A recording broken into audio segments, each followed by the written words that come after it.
By the way, we found another drummer. It's actually Lena. We wanted to get your live reaction. Okay. Is she playing tonight? Yeah.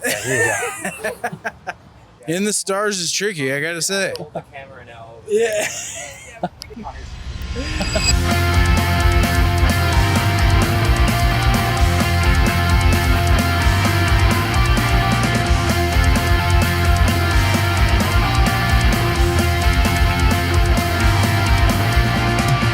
Alrighty guys, we are here. My name is Jose Torres. I'm here with Nopality Mag, and this is Moonstone. We're here in Dallas, Texas. Do you guys want to just pass the mic over and kind of introduce yourselves? I'm Connor, I play the drums. Lucas, lead guitar. Gracie, I sing. I'm Ram, I play rhythm guitar. And I'm Charis, I'm the bassist. Could you take a brief moment to introduce yourselves individually and as a group? Just kind of how you guys started, each as your own personal, individual, like musician style, and then as a band together. So Gracie, if you want to kind of start off your story. Sure. So I'm Gracie. I started playing bass when I was probably 13 and fell in love with music. I had played piano a little bit before that. And then once I was like 16, 17, I decided to start singing and later on joined a bunch of bands here in Dallas. And I've been singing in bands since then. And I'm a music teacher full time, so music is kind of like my whole life. Hello again, I'm Lucas. So I started playing music, I guess, when I was like in 8th grade. I wanted a paintball gun and my mom got me a guitar and I was really mad. I walked with it and started playing guitar. Ended up getting really into doing vocals and did vocals for hardcore bands and metal bands for the next 10 years essentially, and actually didn't play guitar until this band. And yeah, that's where I'm at now. Connor here again. I've been basically a lifelong musician. I started playing drums when I was like 10 and stuck with it. Been in and out of many bedroom projects, made some productions. As far as Moonstone, I was invited to be a fill-in in a music video and ended up joining the band full time. So, What's up? It's Charis again. In terms of like starting music, I started as a classically trained violist in like elementary school. Played it for about 8 years, and when I found bass, I think I was like 18 years old, and I absolutely fell in love with it. I practiced like it was my full-time job, just practicing. But yeah, and in terms of like finding Moonstone, I moved back to Dallas, and one of my friends was like, yo, Moonstone's holding like bass auditions, you should try out. And then, yeah, that's just how it came about. Hello, Ram again. I started playing guitar, I believe it was 2008.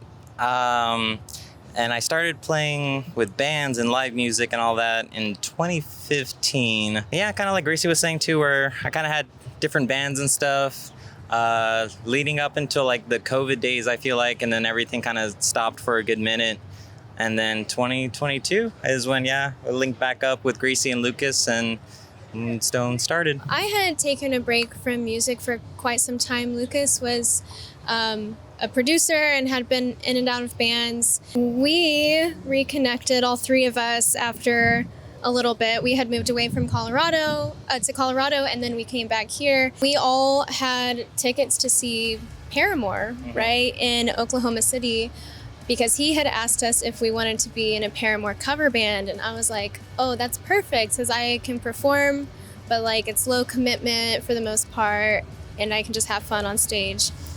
So we had tickets to see Paramore, and they ended up canceling the Oklahoma City date, and then someone gave us passes for Austin City Limits, and Paramore was headlining, so we went, and that was super cool. And honestly, driving back to Dallas from Austin, I was like, all right, like I'm ready to write, because I was just inspired by all of the artists there, honestly. Like I had never been to a festival of that capacity, and I just wanted to somehow replicate even like a little crumb of, you know, how amazing the headliners' performances were. So yeah, and then we came back to Dallas and we told him like, hey, let's start an original project, and we started writing. And our whole EP was like an experiment because none of us had written anything remotely close to pop music before. Connor was kind of always there because Lucas and Connor go way back. Yeah, Connor was like one of my besties since like middle school, high school, and we had been in metal projects and stuff together. And so when we started, he was the first person I reached out to. And honestly, I thought Connor was just going to be a temporary drummer because he's a like tech death hardcore drummer. Like he's very, very technical. And now he's a pop girly. And now he loves it. I don't play blast beats anymore. And then we had another bassist named Sophie Rapatoni, who was awesome, amazing person, amazing bassist. And she ended up having to, part ways for personal reasons and stuff. And we held open auditions thinking we'd get like, a couple auditions. And we ended up getting like 50, and Charis happened to be the very first one. And we felt bad because we knew immediately when we saw the video that she would be our bassist as long as she wanted to. And so, yeah, we had to tell everybody no, even after the first audition. Yeah, that's how you know it's meant to be, right? Yeah, that's awesome. So what would you say makes Moonstone different than other bands in your genre? Well, I think a major thing is like we all have experiences playing in different genres. Like Lucas was saying, like Connor's into metal. Lucas has always been in like hardcore bands. Ram has always been in like hardcore pop punk, would you say? And then Charis, like she has such a diverse taste in music.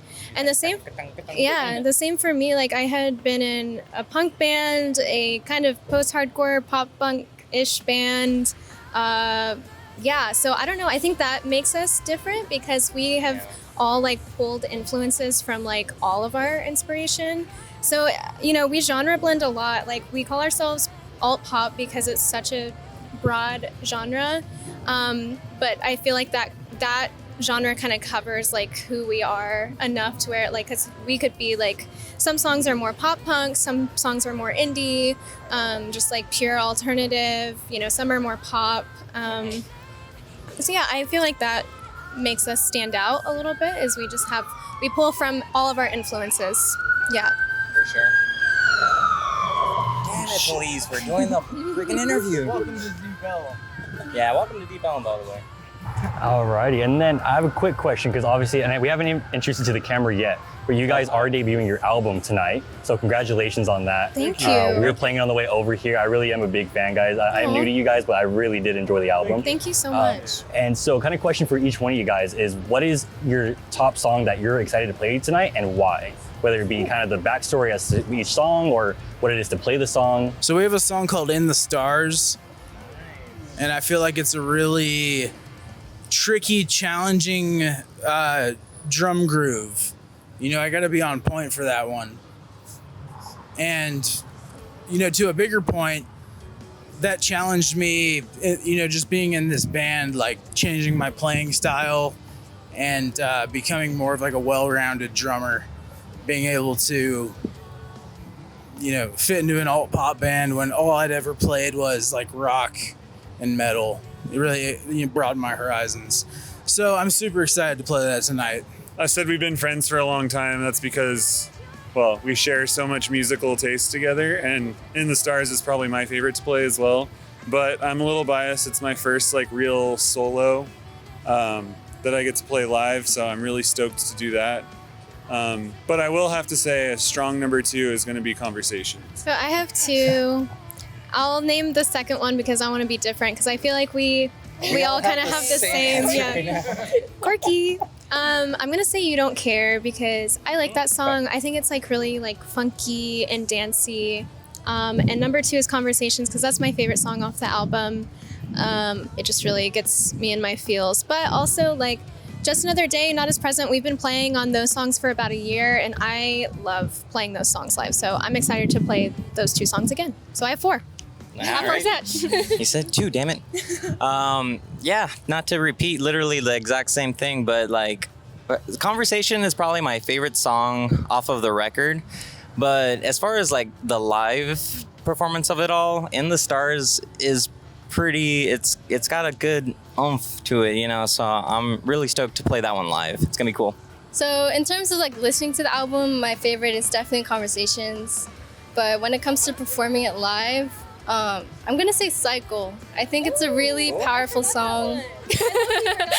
Cycle is a really powerful song, and I think like performing and hearing it live will be like 10 times crazier, and I can't wait to see people's reactions. Why did you guys pick the name Moonstone for the album name, and what are the goals for this album? So we picked Moonstone for the album name because I just feel like this whole album was just a good like introduction to our band. Like we released the EP, Still Want More, a couple years back, and that was a good starting point for sure. Like I was saying before, it was like an experiment writing that whole EP.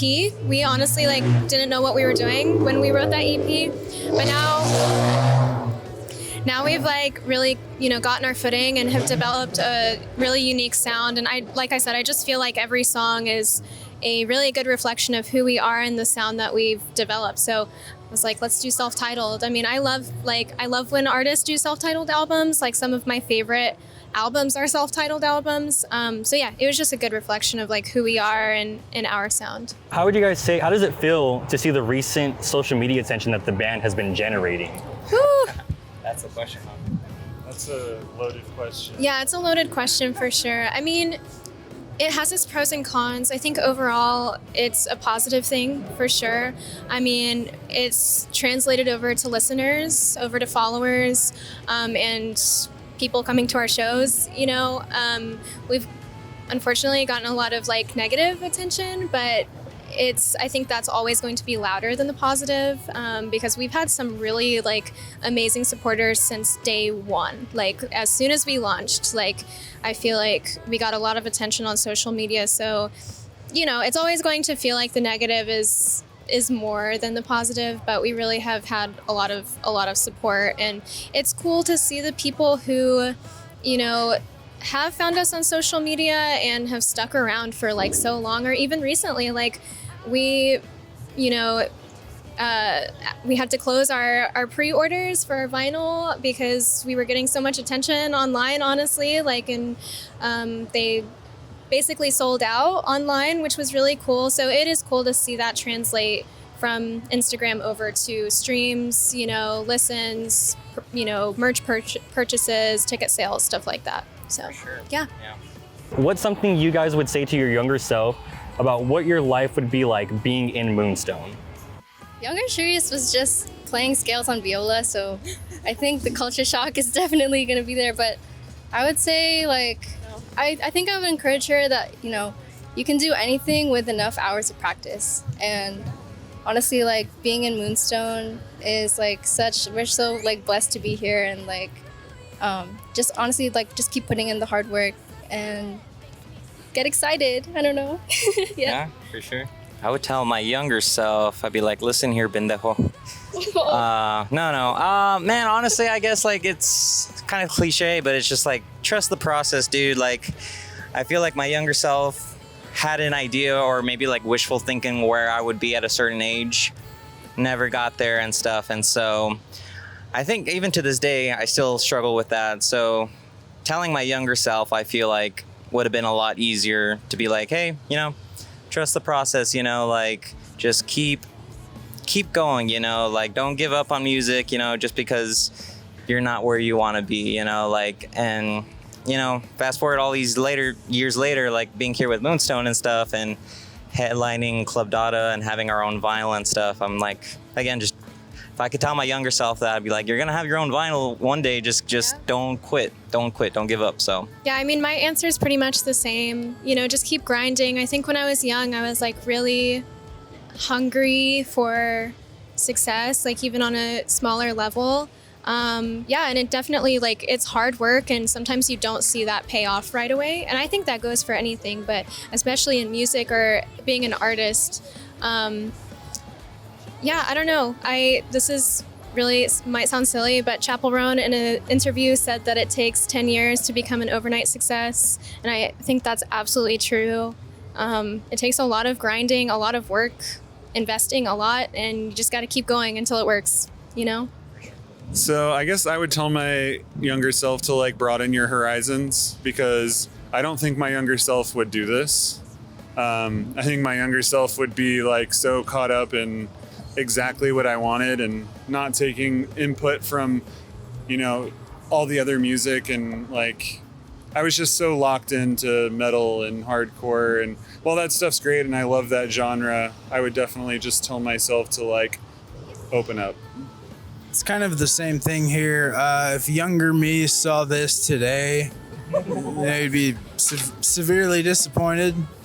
But I would tell my future self that it's going to be a lot of fun and you're going to have a lot of good times with good friends in the process. So, yeah. By the way, we found another drummer. It's actually Lena. We wanted to get your live reaction. Okay. Is she playing tonight? Yeah. In the Stars is tricky, I gotta say. Hold the camera now. Yeah. What are your guys' favorite thing to do outside of music? I'm a nerd. I like to code and do security research and also martial arts. I have too many hobbies, really. I gotta squeeze Moonstone in there, as they can attest. I love playing video games. I also collect video games. That's like one of my favorite things ever. I also love playing sports, which I don't do as much anymore. When I was younger, I played like varsity every sport. I love competition. I'm a very competitive person. I'm sure none of them know that about me. But yeah, pretty much I don't really like watching sports. I like playing them. I like playing games, and also love hanging out with my kid. My whole life is pretty much music. Like I said, I teach music as a career. And so I feel like on my downtime, I'm working on music, whether that's like writing. I do love writing. I love journaling, creative writing. I also love fashion. So I'm always scrolling on Pinterest, looking at stuff or putting outfits together. Animal Crossing. Yeah, I play games sometimes. I'll play Animal Crossing, stuff like that. The Sims, yeah, stuff like that. But yeah, I would say writing, reading, fashion, stuff like that. Yeah. I don't necessarily do a lot. Music is definitely one of the bigger passions. So if not, if I'm not playing shows with Moonstone, and not just working at my job and stuff, I like collecting vinyl records. I have a fairly decent amount. I don't like playing sports, but I like watching it. I like playing video games too. I play with them sometimes. I really just like a nice, I have my patio in my backyard, and if it's just not quiet and peaceful, that's what I like to do. Just a nice quiet bench to sit on. Oh yeah. Yeah. Just a man. Just a man. Oh yeah, if we were in Texas and if there was more mountains here, I would go hiking. I've just always been a really creative person, multi-passionate. I went to school for photography, started doing freelance photography for a while.